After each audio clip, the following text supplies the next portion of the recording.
What's up, everybody? Welcome back to another video. Today I'm going to do a quick video on what's in my bag 2022. What people carry with them when they ride is very subjective. I have a pretty standard set of equipment that I carry when I road ride.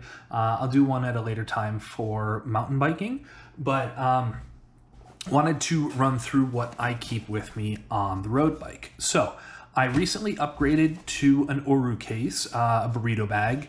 This goes on my handlebars. I'll do a review of this bag in a future video.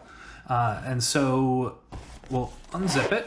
And so in my bag, the first thing that I carry, I actually don't have it in the bag right now, I don't think I do at least, are GoPro batteries. I have an agreement with my wife that if I'm out on the road, I'm going to be recording front and rear with GoPro. And so these are Hero 7 batteries. I have a couple of Hero 8 batteries. I actually have a box sitting over on the floor to my right full of fresh batteries for my GoPros because these ones are starting to get a little swollen, a little bit old. A few of them are starting to have the tabs break off. So GoPro was having a sale on Hero 7 batteries, and so I bought about 8 fresh batteries for my GoPros. Actually, I do have a bag with a GoPro battery in it. So I haven't found a better solution. If you have a suggestion, please put it in the comments, to the way that I transport batteries. I stick them in a Ziploc sandwich bag. And so this is, ooh, that actually needs to go outside. You can see that it's all puffed up. That is one spicy pillow. So if you ever see your GoPro battery starting to do that, where it's all puffed out on the sides, get rid of it ASAP. A safe way to do it is to mix up a mixture of salt and water and just dump the battery in there. It will short the battery out. It will drain the battery of all charge, because as they puff up like that, they become a fire hazard. So super happy that I'm shooting this video. I just discovered that when I pulled that out of my case. And so this battery is officially dead to me. So that's gonna go get disposed of after I finish shooting this video. Also in my case, I carry a spare tube. Now, my road bike, I run, right now I have tubeless in the front and tubed in the rear. I will eventually go full tubeless once I wear out my rear tire. I go tubeless because LA has a lot of glass on the road, a lot of glass that cuts your tires. We also have some pretty gnarly thorns out there that are very unpredictable. So carrying a spare tube is always a good idea. I have a couple of Park Tool tire levers. These are the TL 1.2s.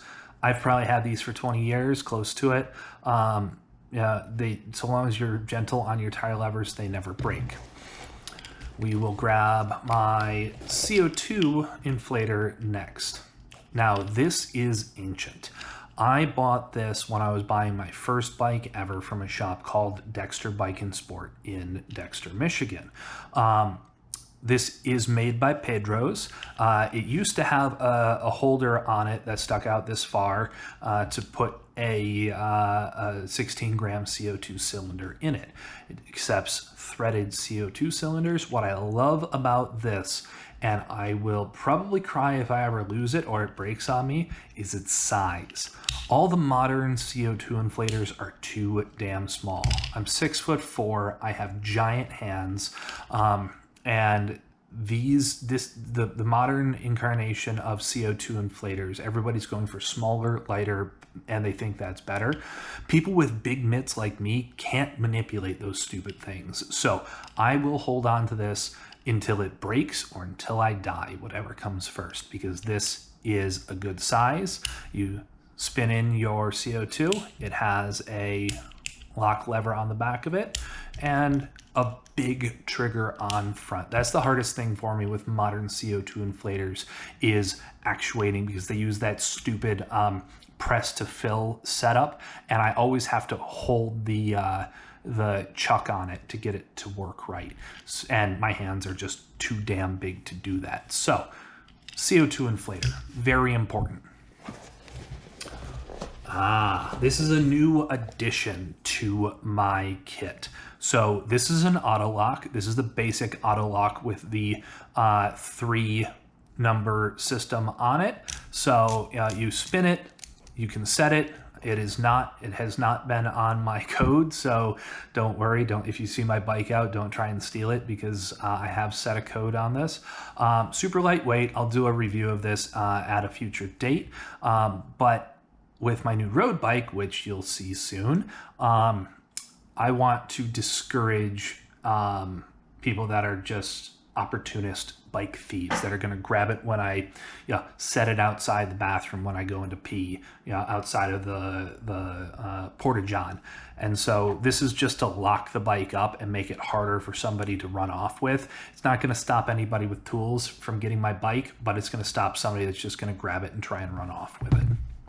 Finally, I carry a multi-tool. So this you've seen in the past if you've watched previous videos.